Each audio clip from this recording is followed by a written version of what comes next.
that correctness is not important. Of course I think correctness is important, up to a point. I spent the last 3 years writing a series of grammar practice books to help people become more correct. But correctness is not an absolute virtue. You have to ask, how much correctness do my students need? How much can we achieve? How much can we afford? Grammatical correctness is not the only thing we have to think about. There are lots of other things. Grammar has to take its place. Practice is important, and my preference is for limited ambitions.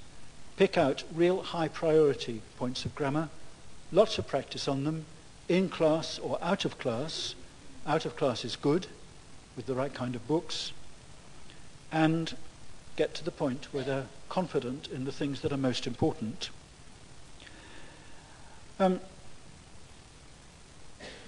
Teachers who are obsessed with correctness really don't know where to draw the line, and they will go on and on correcting the same little mistakes long after it's stopped being cost effective. Do you know what I mean by the third person S syndrome? Okay. You know what happens. Kids leave off third person S, teacher corrects it. Kids leave it off again, teacher corrects it again. Kids leave it off again. Teacher says, oh, they haven't understood it properly. Teacher gives another lesson. Then they get an exercise. They leave off third person S again. Teacher's blood pressure goes up. End of term, teacher's loved ones take teacher away to little seaside holiday. Teacher relaxes, starts a new term. Within 10 minutes, some kid has left off third person S, and it starts again. And this can go on term after term, and the blood pressure never comes down to quite the same level as it was before. And sometime, maybe after 5 or 6 years of this process, one innocent kid says, my father play football next Saturday, and the teacher cracks, runs out of the classroom screaming and tearing her clothes off, runs down the street breaking windows and has to be taken away by men in white coats. You've got to know where to draw the line. You teach something, you teach it enough. If they go on getting it wrong, well, tough. But there are other things to do. Life goes on. I'm going to read you a letter. Wonderful letter I got about third person S. It's from I think the person who wrote it was probably Vietnamese, got a Vietnamese surname, and wrote to me a quarter of a century ago from Los Angeles with this letter. He got hold of one of my books and he said, Dear Mr. Swan, I got a question about English. Maybe you can help me. My question is, all the English books I read didn't explain why the verb in third person singular number has to add S or ES. Good question.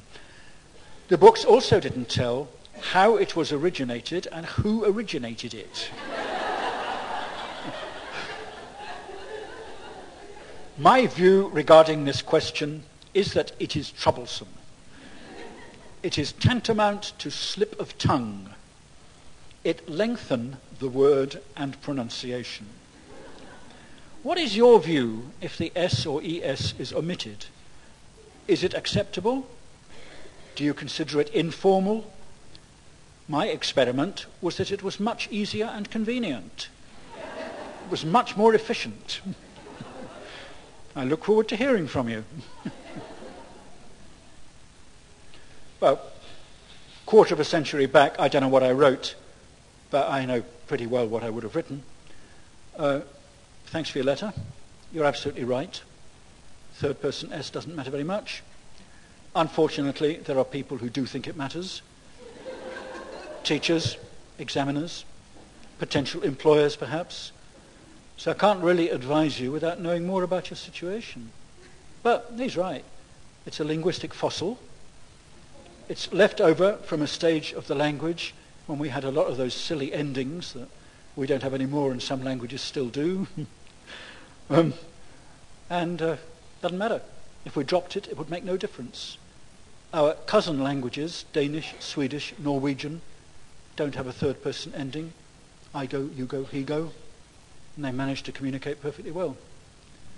There are cases like that, I think, where the student has got more common sense than the teacher. The student understands the importance of something more than the teacher.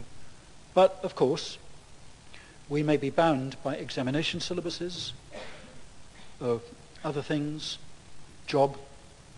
people's job prospects. We may have to pay quite a lot of attention to things like that. But the time comes, if they understand they should put third person S, they've done enough practice, if they still leave it off, you have to ask, whose responsibility is it? It's theirs, not yours anymore. Could go on to something else. So, time to finish. What have we said? Languages change. They change for all sorts of reasons. What do we do about it? We keep calm. We keep ourselves informed. We stay realistic. We set realistic goals. We make sure we're not over-perfectionist. We remember good enough is good enough. And most of all, we ask, what are they learning?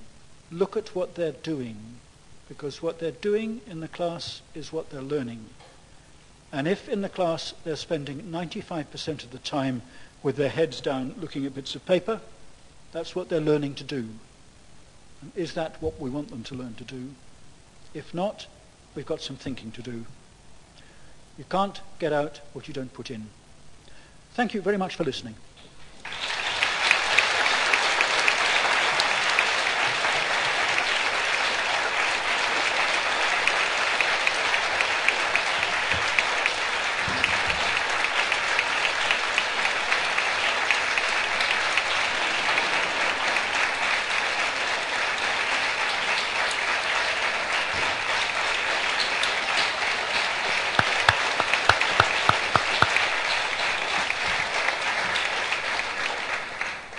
It was a long applause, so thank you for that. And maybe just a few words to tell you about the whole story, why we got together, why these companies